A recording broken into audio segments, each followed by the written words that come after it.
আসসালামু আলাইকুম সবাইকে। সবাই কেমন আছেন? আশা করি ভালো আছেন। আমি আলহামদুলিল্লাহ ভালো।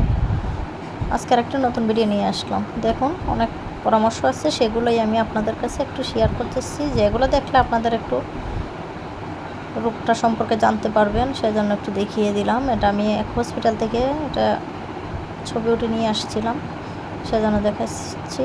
এখন সকাল সকাল একটু রুটি বাজতে চলে আসলাম। পরোটাগুলো রেডি করছি। 2 দিন ধরে ভিডিও দিতে পারতেছি না, সেজন্য দুঃখিত। মনটাও ভালো না, শরীরটাও ভালো না, সেজন্য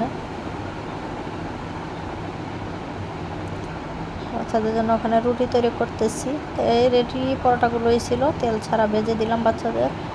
ওখানে ডিম পোচ করে দিচ্ছি অল্প তেলেই, কারণ বাচ্চাদের এত পরিমাণ গ্যাস হয়, গ্যাসে সমস্যা হচ্ছে পেটে, সেজন্য এভাবে করে দিচ্ছি। আর ওখানে একটু রং চা আমার জন্য এটা নিয়ে নিলাম, হালকার উপরে খেয়ে নিব।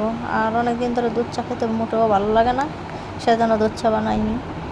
আর এখানে দেখুন, এটা কি মাছ জানি, এই পর্যন্ত আমি 2বার খাইলাম, কিন্তু ভালো লাগছে। একবার খাওয়া হয়েছে, আবার ওই দিন নিয়ে আসলাম, কিন্তু দেখি যে না, মাছগুলো ফ্রাই করলে পরে খুবই ভালো লাগে, সেজন্য এই মাছগুলো আবার নিয়ে আসছি।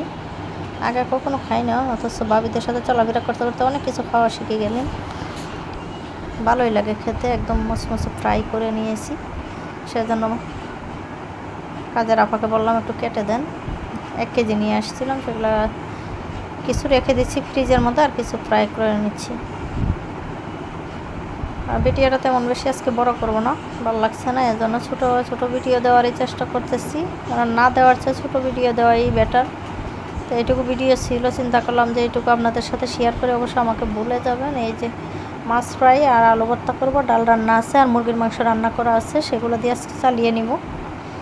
কারণ আমার ভালো না লাগলে আমি রান্না করতে পারি না, আমার মন শরীর ভালো না লাগলে আমার মোটেও কাজ করতে ইচ্ছা করে না।